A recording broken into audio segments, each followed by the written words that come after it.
what I have realized in my own community, Laventille East movement, is that there's a lot of young people with guns. These young people,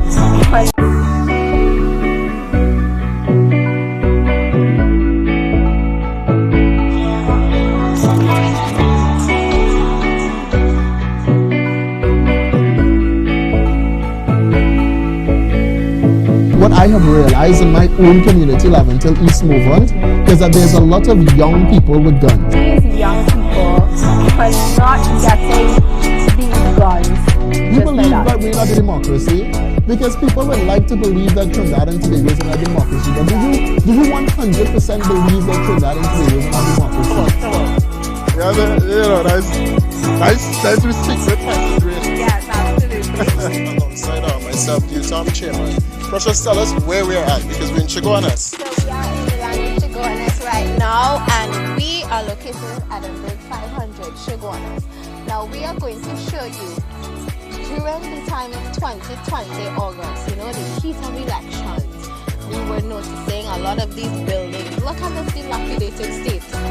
Someone right now wish they could have got a home to live in. The Progressive Empowerment Party says that the dump there at Port of Spain that enters into your capital city, we will remove that Port of Spain dump. And good night, Trinidad and Tobago. Welcome to another episode of What's Next. I am your host, David Welch, and I'm joined by my co-host, Precious CRUICKSHANK. Good night, Precious. How are you? Hi, good night, Mr. David Welch. I'm doing very well this evening, and how are you? I'm good. Director, I want you to come out and just address that for me, right? I don't like her shot. I find Precious needs an absolute amazing shot for What's Next. Just pan a little bit. Or Precious, you could move a little bit to your left regardless of, all right? But good night, Trinidad and Tobago. Not this one. Yeah, Precious one, yeah. All right, so good night, Trinidad and Tobago. Welcome to another episode of What's Next.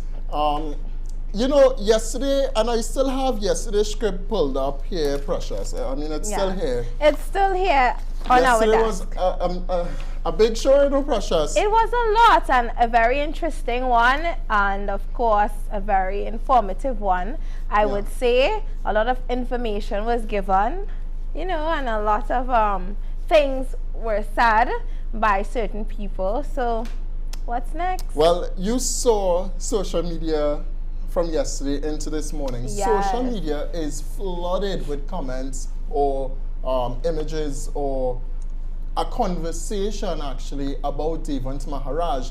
And while it should not be a conversation of Devant Maharaj and the credibility of Devant Maharaj, however, the issue at hand, which is human trafficking taking place in Trinidad and Tobago, this country, Precious CRUICKSHANK, has a serious problem. But today also we'll dive into some more of the problems in Trinidad and Tobago. Now, Precious, I uploaded a clip to social media today, my social media page, and the clip would have shown something very interesting about room 201. Room 201, Room 201 with Anil Roberts. I wonder if a lot of citizens remember that situation. I should say scandal. I wonder too. You know, room 201 that occurred when? What year? 2012, right? Am 2012? I correct? It's in 2012, room 201 happened. But we're not going into room 201 today. Actually, we're going to leave Anil Roberts alone. We will? We're going to leave Anil Roberts alone because we are, again, above board here in the Progressive Empowerment Party. Yes.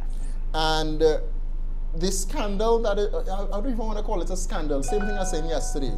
This issue with human trafficking in Trinidad and Tobago is a major issue. It is a cause of concern. But when the people of Trinidad and Tobago, especially those that call themselves UNC supporters, cannot call the UNC to order and refuse to call the UNC to order, or refuse to even say that, hey, if this is possible, if this happened, then people need to face the blunt of the law. Persons are calling on myself, David Welch. They're upset with Precious CRUICKSHANK because we're raising the issue as much as we're raising it. Precious, I think that we are the only ones today that are actually calling the UNC to order and calling for a proper and a thorough investigation into all the claims made by Devant Maharaj. The United States could say all they want. In fact, I had a conversation today, Trinidad and Tobago, with my already driver. All right? I had a conversation with my alrighty driver coming here to the studio. And I asked my alrighty driver if he's aware of the issue taking place with the United States in-person report on human trafficking in Trinidad and Tobago. And he asked me about details of that report. He asked me what the report entailed because he didn't know exactly about it, much about it. So I'm there explaining it to him. And I'm there telling him that the report indicates that government officials are involved in human trafficking in Trinidad and Tobago. And you know what, I didn't have to go on further, you know what he said to me? He said that the United States interpretation of government officials means those that sit in the House of Representatives. Correct. And not just on the government side, that we like to term it the opposition as well, because they make up the entire 41 parliamentarians. Okay, so you can't exclude half and say, okay, well, we push aside as no. You're right. The entire parliament consists of the 41. The government, the opposition, government. and the sitting government. Come on. And I so want them I don't to know who they're understand that fooling. I don't know who they're fooling. It's not them. It's not just they're fooling. It's the supporters are blind to it. Are they really, Completely. David, or they just want to not come to the term or the fact? They're just going to like blatantly denounce what is being said and say, you know what, we are not a part of this. It's that side, it's UNC or whoever. But absolutely not. I think each and every one of them have to be taken accountable for this situation that is occurring. The outlook that the US is looking at us, because at the end of the day, it's the government, and each and every one of them have a responsibility when they sit inside that parliament to represent us. And if they can't, then give up the seat. But no, I think they want to stay there until they die. It's power that they hold on to. And the next thing with Trinis is that Trinis unfortunately don't read. So, and I'm not dawning on the past from yesterday, but I raised this. This is the CARICOM report. This is a 2019 CARICOM report. The issue that we are raising in Trinidad and Tobago is not now happening. It is an issue that has been happening and ongoing for a very long time in Trinidad and Tobago. But we refuse as citizens to hold our leaders accountable. We refuse to do that on either side. On either side of the spectrum. So persons are now asking and saying, but David, and you was a part of the UNC, you was like a guy that left the UNC and just upset or didn't get something that you wanted from Kamala. And so they want to say, like, we refuse to accept the fact that Trinidad and Tobago, and in this republic, the Constitution says that we have the freedom to choose any political party that we wish to support. Exactly, David. We also have the freedom to express our political views in any way that we see fit. And you know what? I don't understand why, if you leave a party, or if you resign, or you take a sabbatical, why people think that you didn't get something that you were anticipating to get. Absolutely not. Sometimes it's your own internal beliefs, and if you do not believe what they are doing is correct to your beliefs and what you want to see, then you have all rights to leave. Correct. And the thing is, if you must know your own self, and if you know yourself and you know, okay, at this time I don't want to be a part of this, no one is holding any gun to your head. You can't leave. You have a choice. So citizens of Trinidad and Tobago, before they want to be judgmental and say, you left there because you didn't get this and you didn't get that. You didn't want anything. I didn't want anything. I have the choice to leave. That's it. We all say that it's not the citizens' fault, eh? True. But in this instance, it is your fault, because a lot of persons have left one party for the other, not for people, but for money. Yeah. You know as well as I know that the Progressive Empowerment Party here don't pay either of us a salary. None of us. So the conversation on social media with he getting a salary or she getting a salary, it is absolute hogwash. And you know what? To just state this, you know why we joined? Well, I know for me, I joined the Progressive Empowerment Party because of the leadership of Mr. Philip Edward Alexander. And don't know. They don't come in this office. All they're talking on social media behind a computer. They don't know. They don't know the tireless night that our political leader would go through, that he would take calls, that he would message, that he would go out there and fight for justice for the people of Trinidad and Tobago. And you know what? They're going to talk a pack of nonsense afterwards. Hello, I never joined the PEP because I want money. It's because of good leadership. It's because of the policies that I see that is being offered, that is supposed and will be implemented within Trinidad and Tobago, because I want a better future. I want to see a better Trinidad and Tobago. And some people say, what is a better Trinidad and Tobago? When those 21 policies are implemented. And that is what will be a better Trinidad and Tobago. That is one of the reasons why I joined the Progressive Empowerment Party.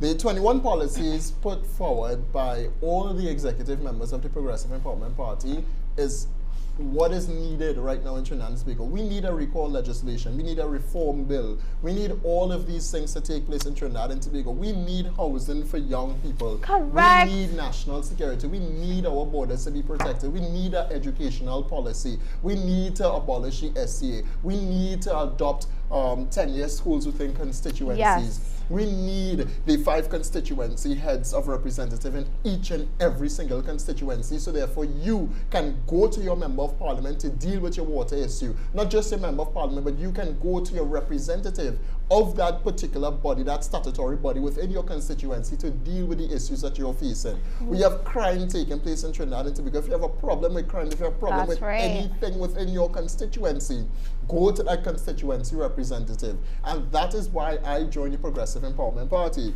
But when you ask questions as to, or when you say actually that he joined for a paycheck, it is absolute hogwash. That is what it is, and it is UNC members just recognizing that all of the major talking heads for the party gone. God Christopher, gone. Kingsley, nobody listens to him. Anybody else who is talking for the UNC right now, the UNC now have to send out all of their marshal workers and all of the major representatives to do the work that we were doing for them. When you ask yourself, people say when I run in front of the parliament, and who come and bail me out? That's what they say. And he ungrateful for this and ungrateful for that. And up to this day, precious. But up to David, today, Kyle Tackwell sing and I speak very well. Exactly. And the thing is that when you were in front of the parliament and they locked you up, right? And who Which UNC member was out there again locked up too? And it's not just Support, exactly. Actually. But the thing is, David, is that you were doing it because of country. And country, because correct. of country. When you join a political party, it's because of country, you know. All of them are saying the same thing. The PNM, they say the same thing, UNC, they say the same thing. Oh, you know, it's for the people and this and that, and we all in this together, and all of this and that and the other, right? But when you are trying to convince and influence people to join and convince them to see the bigger picture in the picture. Some people did, and they joined either the PNM or the UNC, right? Besides the whole fact of tribal politics of race.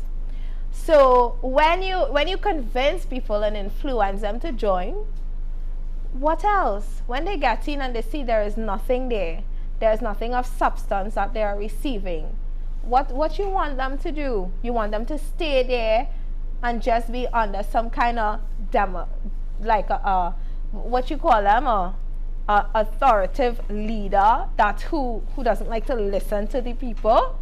Absolutely not.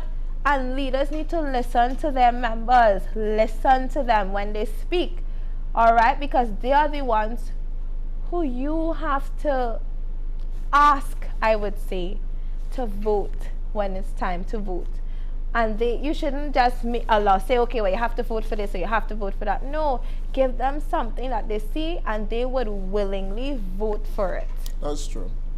Well, we spoke about a lot. Yes, and this show isn't about UNC. True. But no PNM. I just had to mention that because social media, after the Devon Maharaj interview, Devon, thank you once again for coming on yesterday to give us a comprehensive. Yes. I mean, it was absolutely needed.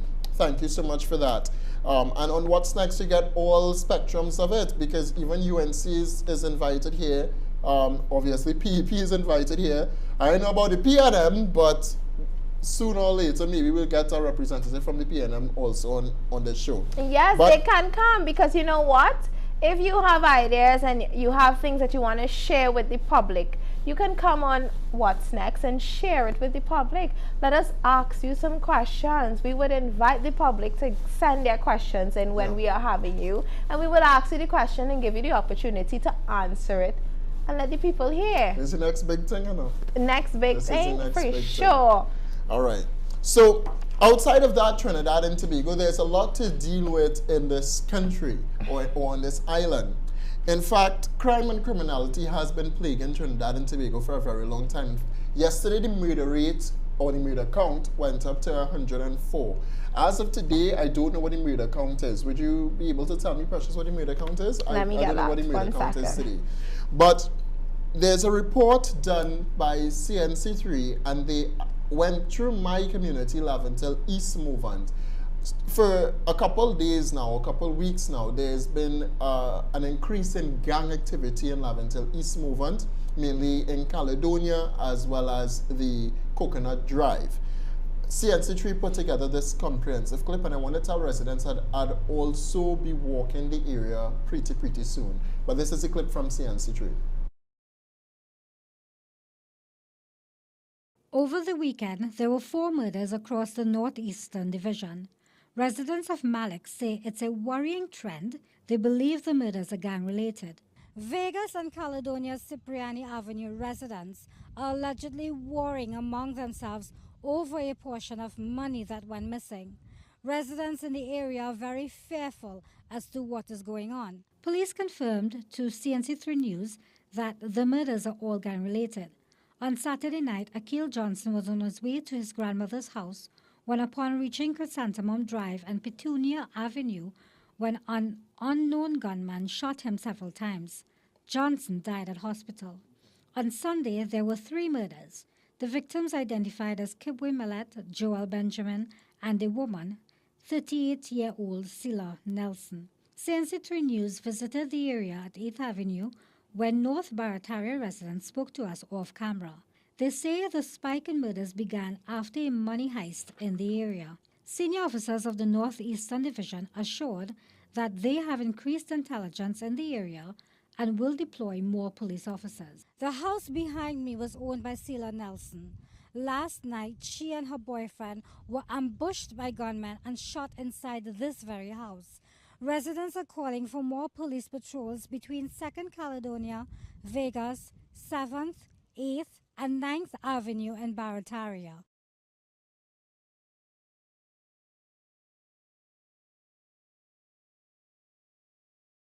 So that was the CNC3 report, Trinidad and Tobago, on the murder rate there going on. Well, the murder total is still 104, but that is Laventel East Movement. That is what is going on in my backyard, technically. Killing after killing. In fact, even here, an officer was held for smuggling marijuana into the Aruca prison. So all of that is taking place right in Trinidad and Tobago. Now, there was a video that was circulating on social media with a police-involved shooting.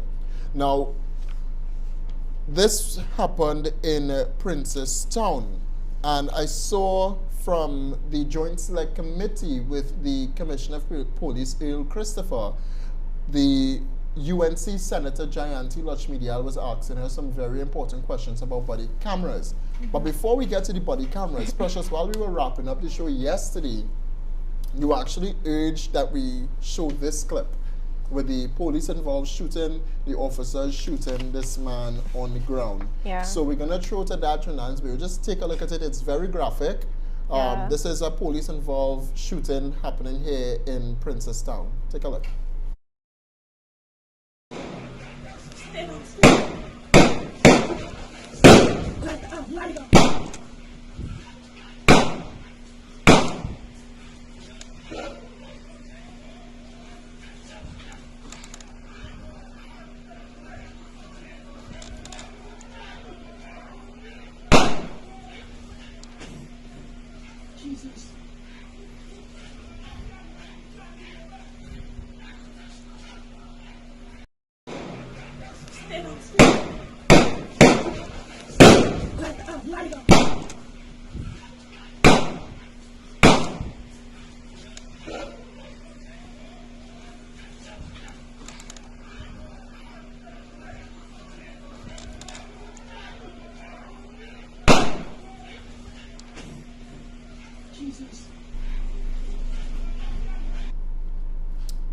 So that happened there in Princestown. Precious, what's your thoughts on that?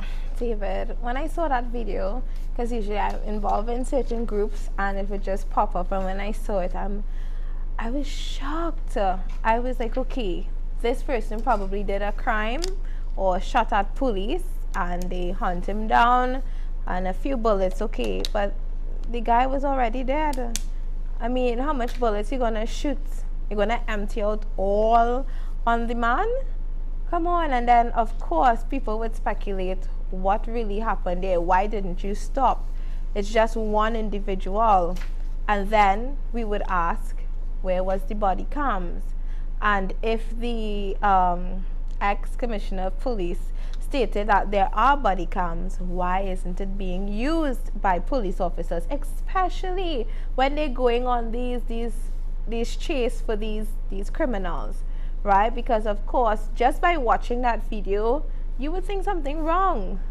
Literally, why would you want to shoot someone that amount of bullets? One individual, yes, they were a criminal, but of course, come on, you have to have some type of explanation about it.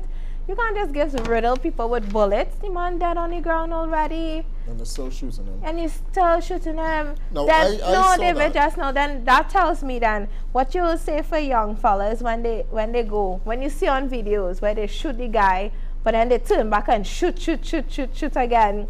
It's the same thing. It's the same mentality that these police officers have. It's just different positions. One in a uniform and one is not. Is the mindset the same way?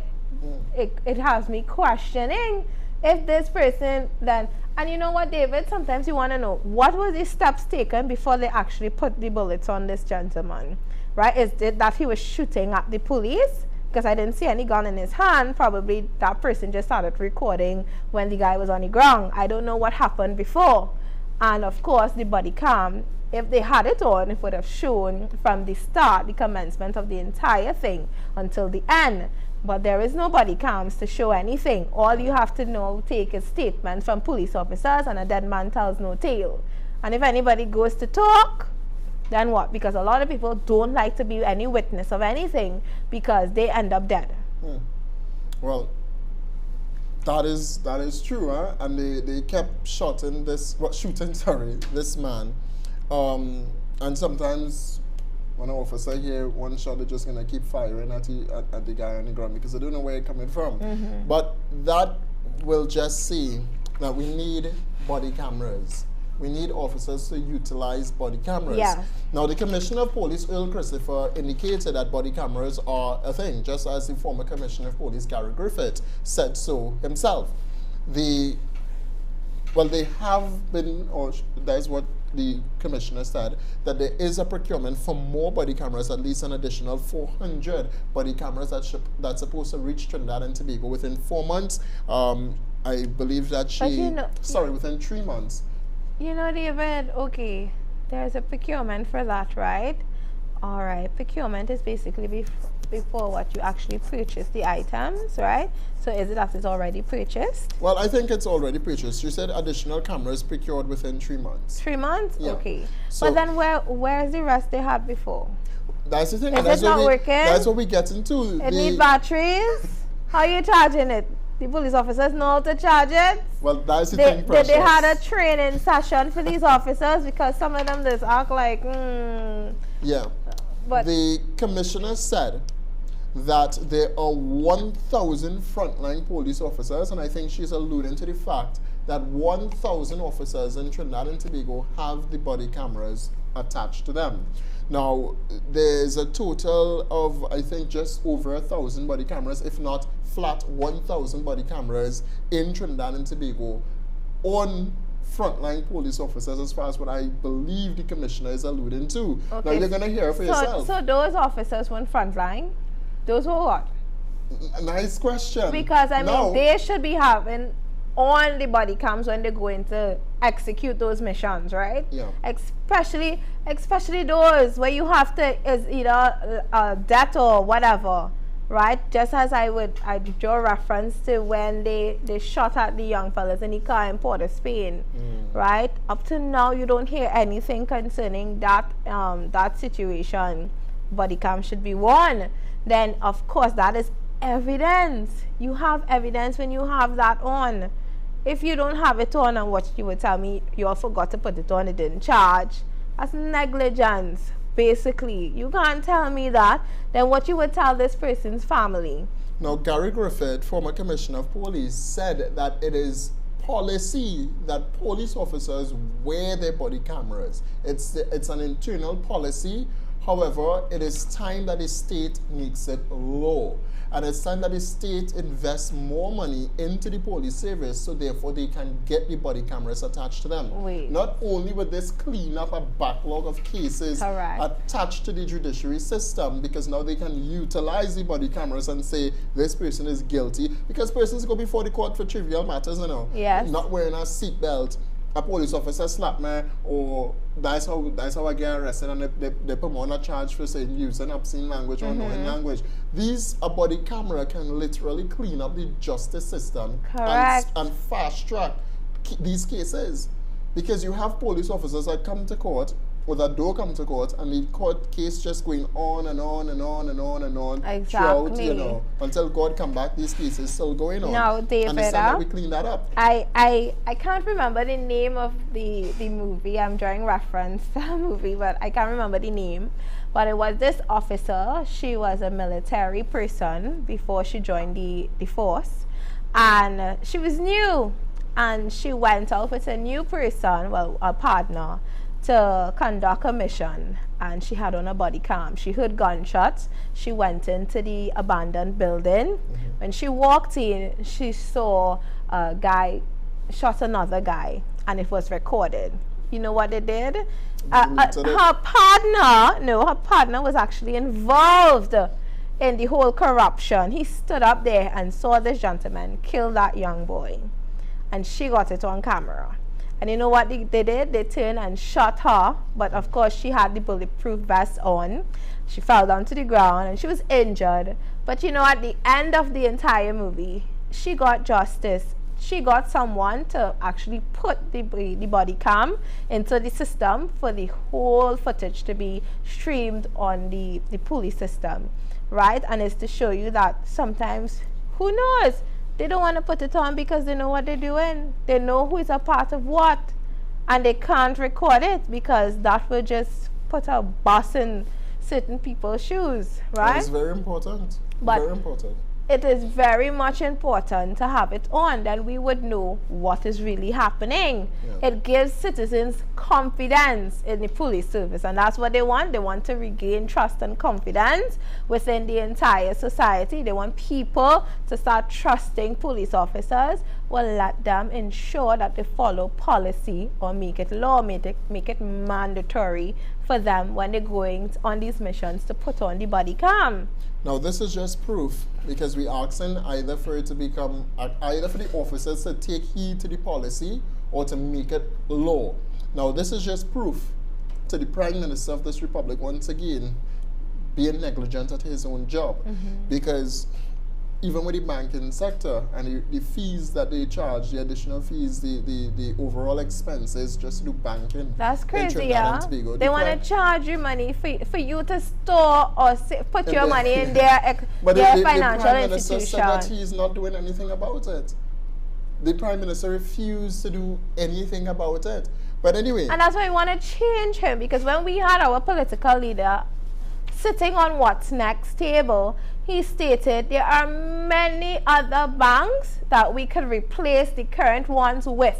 But we're not just talking about replacing, we are talking about putting systems in place. But and I know we want to replace them if they don't want to follow the systems when we put it in place. That's not what we will do, not just replace them, but make it law. Yes. Do what Mia Motley said. Mia Motley said if they do not follow their own policy, we will make it law. Well, that's what we should make it law.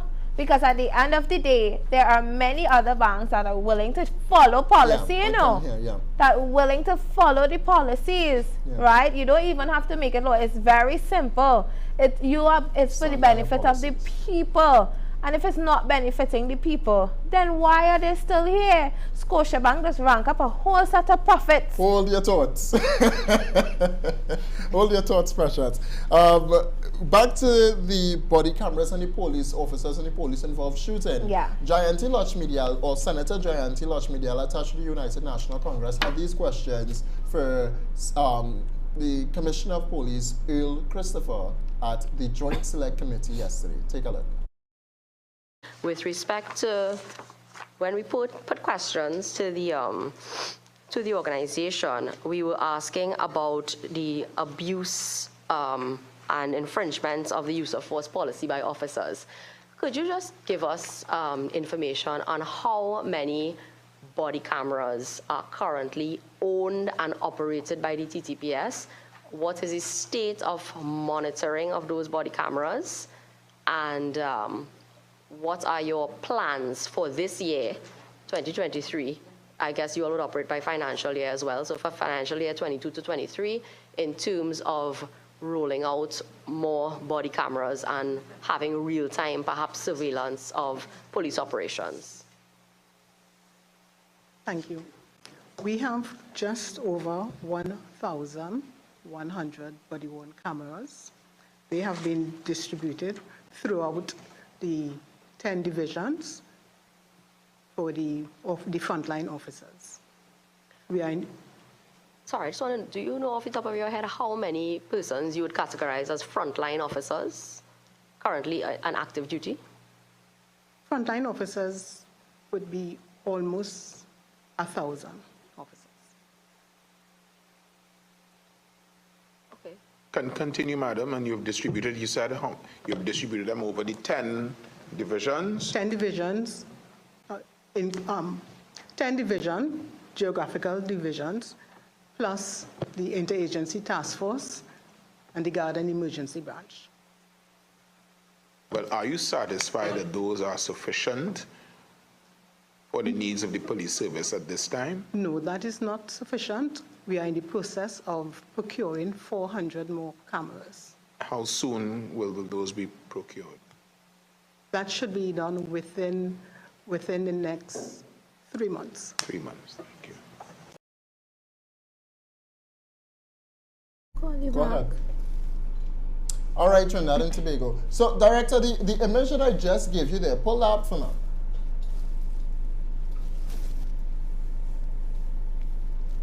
Pull the image. Precious, you remember this? The police involved shooting in Portishead. You made reference to it with the body cameras, right? Mm-hmm. How much was involved in that killing? It was in the car. 3, I think. One alive. 1 alive and 3 dead. Right. What came out of that? I don't know. Absolutely nothing. I don't know. We had body cameras back then. And I know that it doesn't fall on this Commissioner of Police, but however, it still does, because she is the Commissioner of Police. And I know an investigation is still ongoing on this, but how long does it take them to investigate something? Pull up the CCTV footage from the area. Ian Allen showed us that it had a whole camera on the other side. And not just that, you know, David, it was right by the banks. It was on. Exactly. So you have Republic Bank, you could get footage from RBC, you could get footage from any bank around the area, and I'm sure there are business places that have they don't CCTV. want to do that. So the commissioner said that there's 1,000 frontline police officers. There's upwards to 1,000 body cameras available in Trinidad and Tobago, 2 police officers, but they're not utilizing it. At least that's what I see. I never saw a police officer utilize a body camera. I never saw footage from a police officer just yet. Not just that, but scanners, because I spoke about all of that at that Joint Select Committee. You have all of these guns that continuously coming into Trinidad and Tobago through the legal ports of entry. You have these scanners. Gary Griffiths told us about these scanners that they have here in Trinidad and Tobago. And they're not using. It probably not even unboxed. It's probably just there. Well, Precious, look at the issue right here about an officer held smuggling marijuana into the Aruca prison. Okay, you have blockers that's supposed to be working at the jail that is not working at all. Prisoners can. Well, sorry. It's not working. It's not an operation. All right. Yeah. You have at this moment prisoners that can make calls from inside of the prison, outside of the prison, and still conduct their business. The safest place to be today is in the prison. There are so many corrupted police officers, and this is just one out of so many, right? And I don't know when this will ever stop, you know, probably when people get into power. The Commissioner of Police said that by June 2023, the crime rate will be down. I want to ask the Commissioner of Police if she went to the Prime Minister and she tell the Prime Minister the way that crime is going to be reduced is by him reducing the cost of living in Trinidad and Tobago. Because that is the only way. When you shut down scrapyard and scrap iron and those dealers and you send them on the breadline, you heard what they said? They said now is when you want the crime rate to increase. People want to find a way out, you know, and by putting police officers every single day on the street to ticket law-abiding citizens and you don't see them in the night is doing absolutely nothing.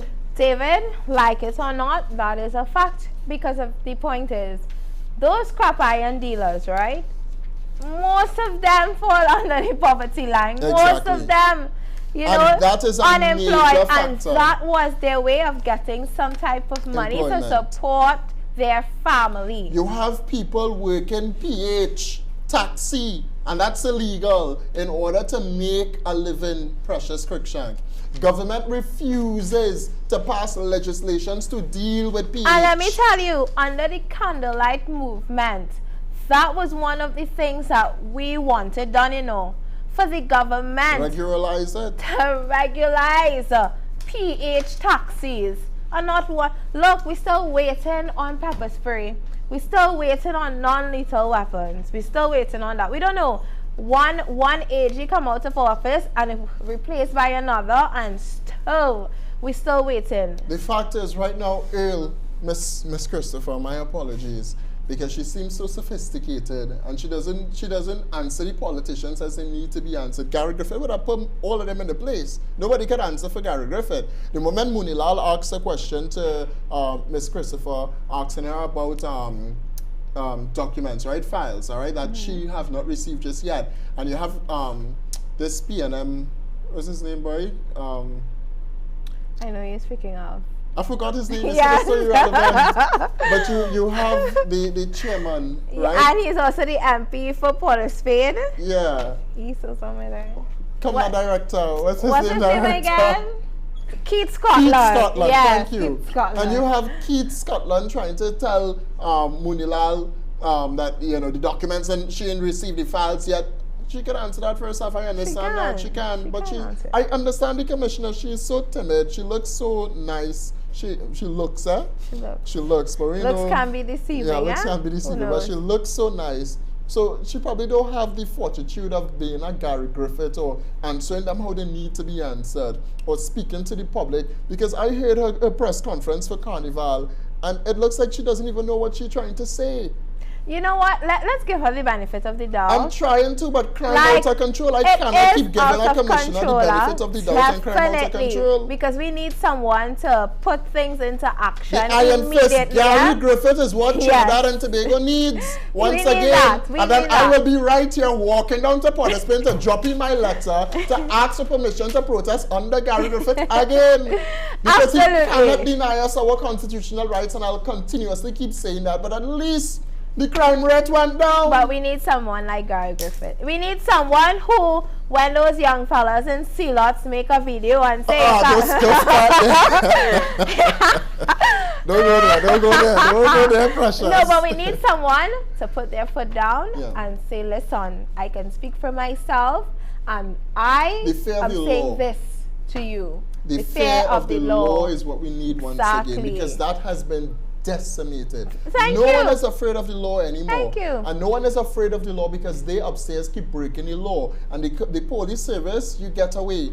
And you know, people are saying, you know, Trinidad is not a real place. You know why? It's because in 2018, when you were just seeing ships upon wherever you were seeing with these Venezuelans just entering our ports illegally, right? Coming, staying, day by day by day, coming in illegally. And then you had the past Minister of National Security outside there welcoming these people to get registered to work. Yeah. You hear me? To get registered to work.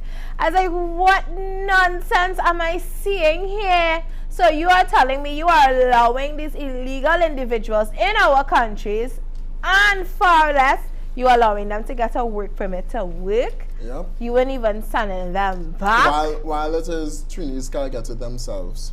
That's how backwards Trinidad and Tobago is. We give foreigners work and we can't get work ourselves right here in Trinidad and Tobago.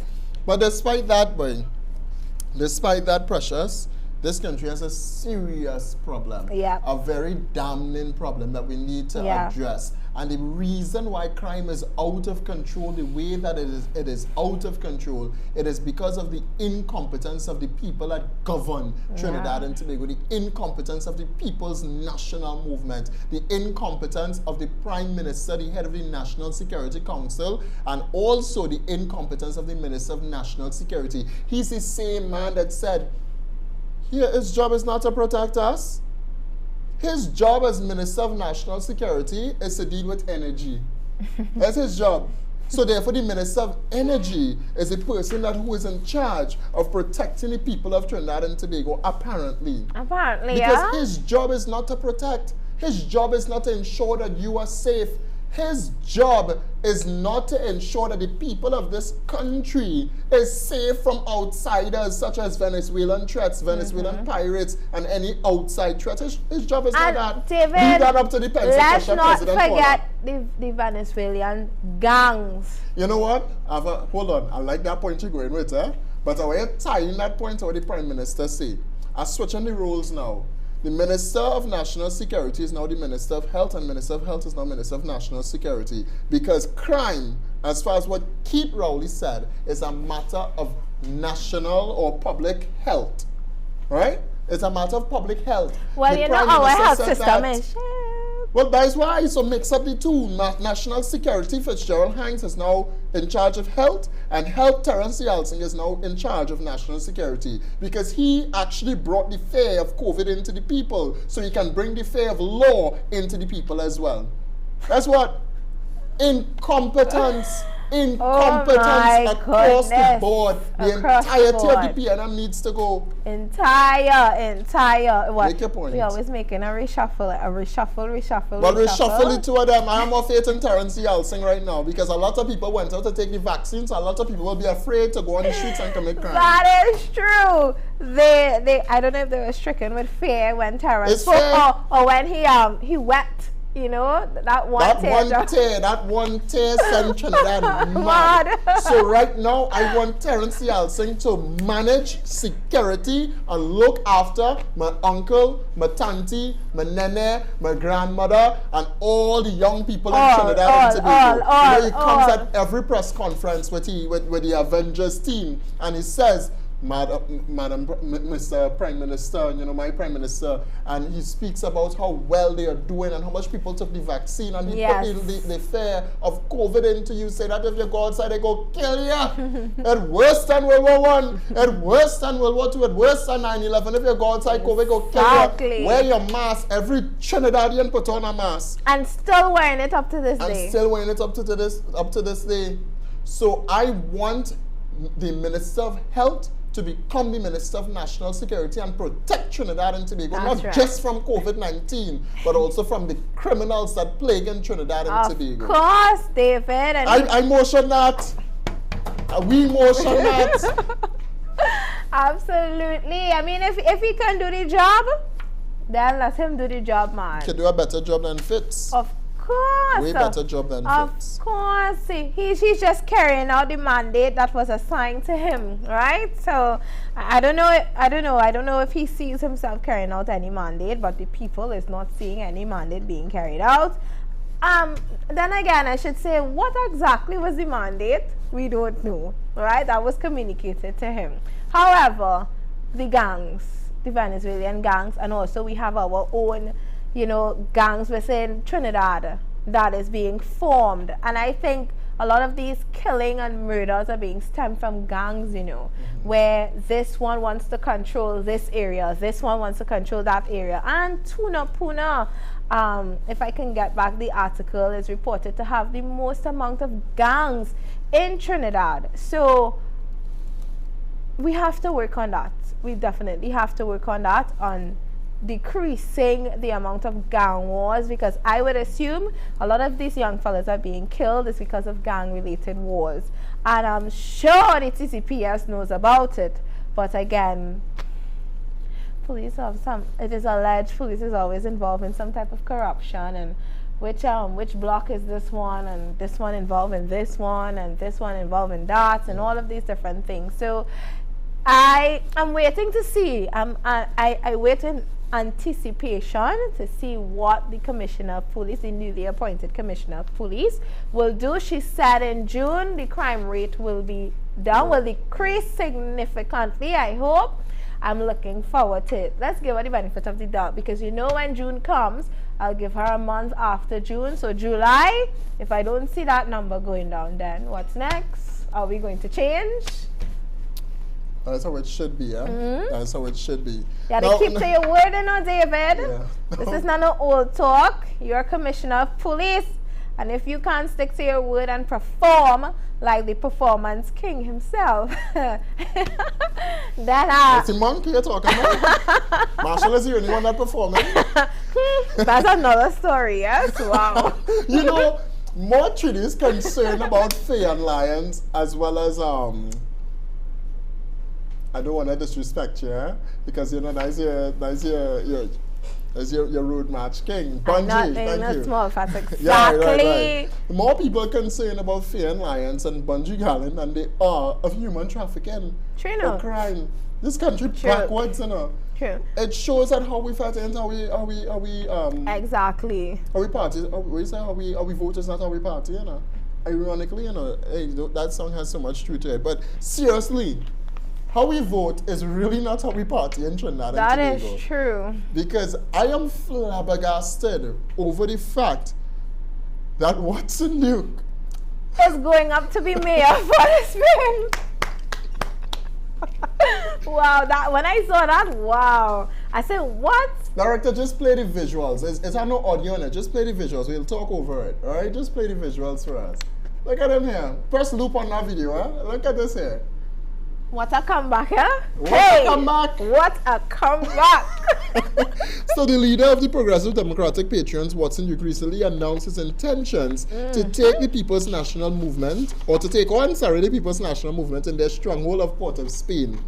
In a video shared on social media, Duke spoke passionately about the need to address the issues facing the people of Port of Spain and the surrounding areas, which he claims have been overlooked by the PNM for far too long. David, he got a tick.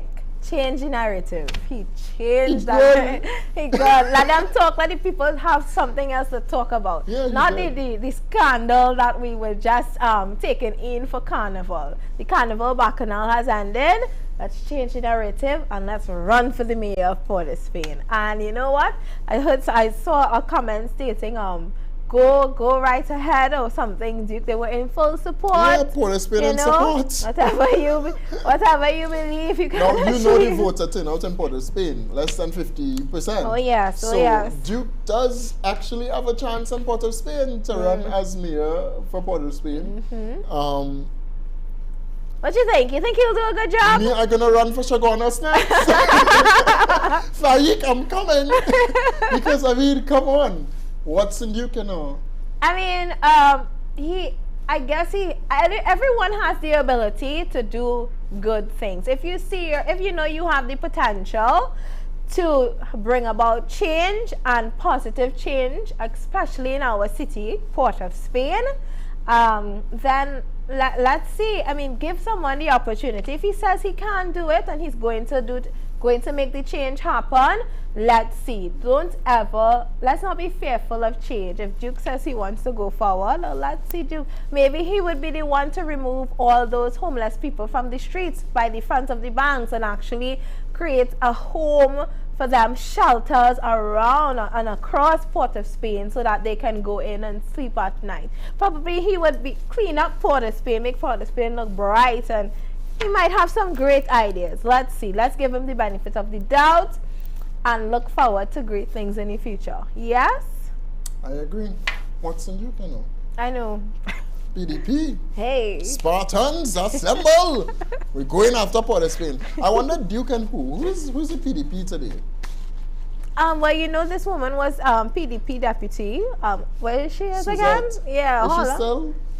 I mean, after all, Suzette, are you still the deputy political leader of the Progressive Democratic Patriots? I mean, she was across in the PEP to us. So. She was, yeah, I knew. She couldn't stay for long, you know? Let me see your phone. Oh my goodness, Trinidad and Tobago. So, after all, oh, Precious, you have some nice comments. You look gorgeous, as what some people on social media are saying. Thank you, guys. Thank you, thank you. But there is a lot, again, in Trinidad and Tobago that is going on currently. The Commissioner of Police citing that by June, the murder toll should be significantly lowered here in Trinidad and Tobago. I look forward to seeing that. I look forward to seeing the murder toll lowered. But once again, in order for you to lower that murder toll, you need to deal with the actual problem of poverty. The cost of living in Trinidad and Tobago is too high. People cannot maintain. Now, persons would have said that so many people went out for Carnival 2023. Correct. That might be so, but there was also a significant factor of persons that were home and trying to make ends meet in Trinidad and Tobago. So, and then there's the level of persons that save just for one day to clear the head or 2 days on the street to clear the head. All right? There are many reasons people, you know, participate. And actually want to take loan and things like that. And probably that's what they enjoy. And I was stating to someone, just like you take your vacation and you save up your money to go somewhere, they save up their money to enjoy Carnival because that's what they like. Exactly. So you kind of judge based on, you know, what you may prefer and what they may prefer. It's preference at the end of the day. And if I prefer to do this, you prefer to do that, that's you, that's me. And of course, there are many who had to be at home. There are many who were still suffering, who couldn't feed their children. We can't just look at a number of persons who enjoy Carnival and say, well, look at them, this and that, you know, where they get any money from. Well, you know, as much as that, there was a low turnout for Carnival as well, especially when you're talking about by South Key and stuff like that, right? Yeah, spectators were very low. It was like masqueraders were out. Down. Exactly. And masqueraders had the money to pay, but spectators for Carnival, while kiddie, they took the children to enjoy, you know, they went to enjoy Pan. Pan paid people money as well, all right? There's so much, as Precious was saying, there's a wide factor as to why persons went out for Carnival 2023.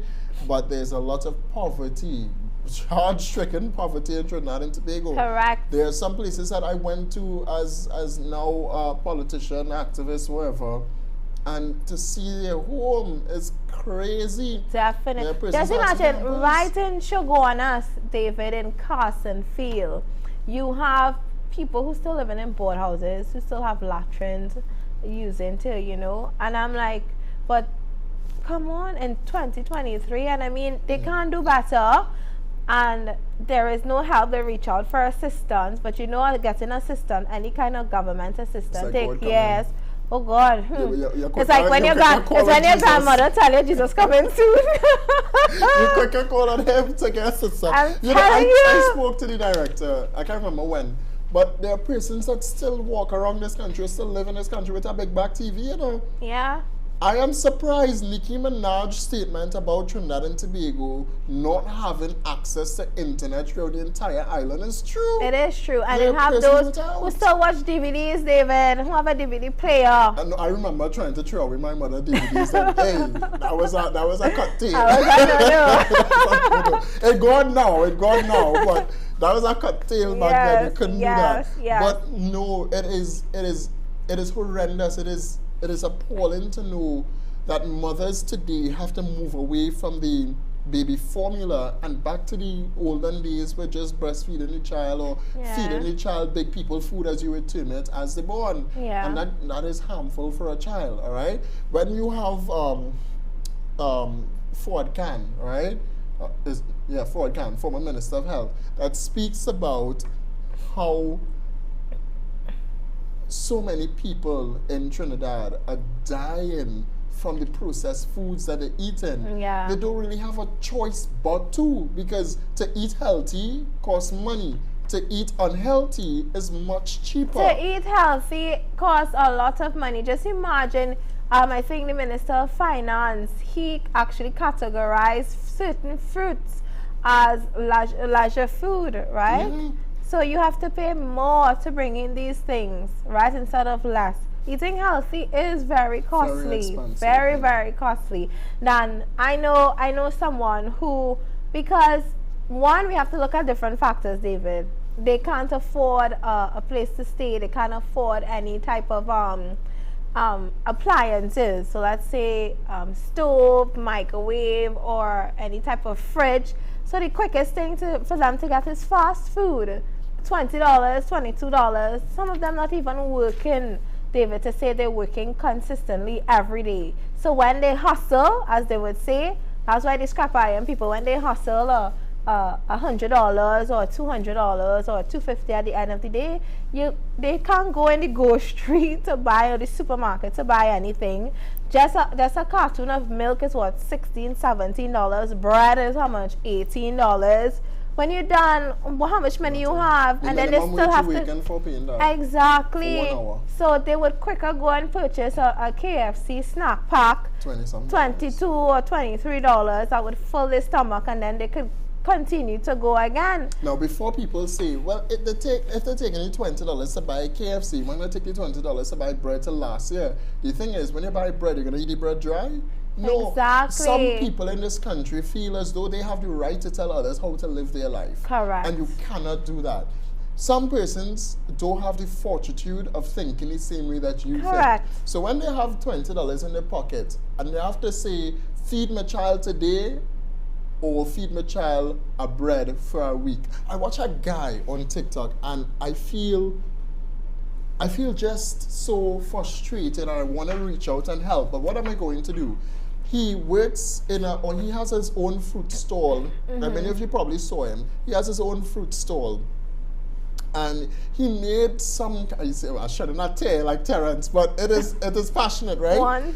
He made on a countertop stove, and it's a single father, and I'm proud of the single fathers out here. He has a countertop stove, he has a bowl, he put ramen noodles in it and just cut up some like bologna or whatever and throw that in the pot. Okay. I don't know what he do, and I ain't gonna lie, it did look like dog food, but they ate that, his son ate that. And social media, instead of trying to help Trinidadians, they criticize and they say all the meanest things. They did say the dog food comment, which was funny, but it's not. It's children. No, but it's children involved, you know. Yeah. And I felt it for that family. The thing is, children don't care how it looks, you know. Once it tastes good to them, they eat it. They eat it. It's food. Right. The next day, because of the criticism he was getting, he had a KFC. And children eating the KFC. And that's the mentality that we have. We have this $20. Am I going to tell my child he still had to eat rice and noodles for the rest of his life, or rice and corned beef? No, corned beef is a rich man food now. But rice and peas for the rest of your life? At some point you're going to say that I just want you, as my child, to have something unique, and KFC to them would be something unique. Is like a fast food, and many people don't have the luxury of just having as you're telling me that, David, what came to my mind is this movie, The Pursuit of Happiness. The whole story behind it, and it's actually is a true story where this guy, he was homeless. They used to jump from shelter to shelter until he actually got that break and got employed with a computerized industry or something of the sort. But the thing is, everyone's journey is not going to be the same. And we are in no position to criticize anybody at all. And if you can't help, then go your direction, go your path, and continue walking. All the best to you. But don't criticize someone. Absolutely not. You are not in any place to do so. And if this is what the person has, this is what they have. You don't know what their end result will be. Correct. And just in that movie, The Pursuit of Happiness, the man is a millionaire now, and he had to go through hard times with his son. And some people do have to go through hard times before they can become successful and make it in this world. But you are in no position to judge anybody because you feel that you are there. Come on. We need to be humble and to know that if this is what this person is going through, this is what they are going through. I wish you all the best. I hope that in the future you don't have to go through this, so in a long period of time. Yeah. And if you're in the position to help, I will encourage you to help. Yes. But on that point, price gouging is also a major issue in Trinidad and Tobago. Major. And it needs to be addressed. Major. But that's for another topic, right? Precious, in closing. In closing, again, I would say, guys, if you can't help. Be your brother's keeper. And of course, that's what we do. David and I, last year, December, we were working along with distributing hampers, going across Trinidad and Tobago to help persons who would have reached out to us for food support, food assistance. And of course, we come to a pause because we are still waiting to get more hampers. So if you can donate any type of food, canned items, you can reach out to David at 282-4798 or myself 298-4852. You can WhatsApp or you can call. I saw that smile, David, because I remembered your number. All right, guys, but be your brother's keeper. If you can help someone, please do, because you don't know what they are going through. They might be at the brink of depression or suicide. Next thing you see this person smiling today and they're gone tomorrow. Don't be judgmental, but always be positive and always have a different outlook, right? Because not everyone has the same life story. Correct. Well, thank you so much for watching Trinidad and Tobago. I want to tell TNT, especially corporate business, that this is a show to advertise on. I mean, if you don't know just yet, we are all over. We're on TikTok, we're on Facebook, we're on YouTube. All over the place, and soon to be TV. And Instagram. And Instagram as well. So we are all over. If you have a small business, this is the place to advertise it on. If you have an issue, if you have a concern within your area, contact either one of us. We're going to show up, all right? 282-4798-298-4852, or send an email to at our respective arms, youths@peptt.com or women@peptt.com. All right, that's how you can get us. So to Trinidad and Tobago, thank you so much for watching today. Thank you once again. We'll see you back here tomorrow. Director, don't mess it up tonight. Take us out. Don't mess it up tonight. Come out now.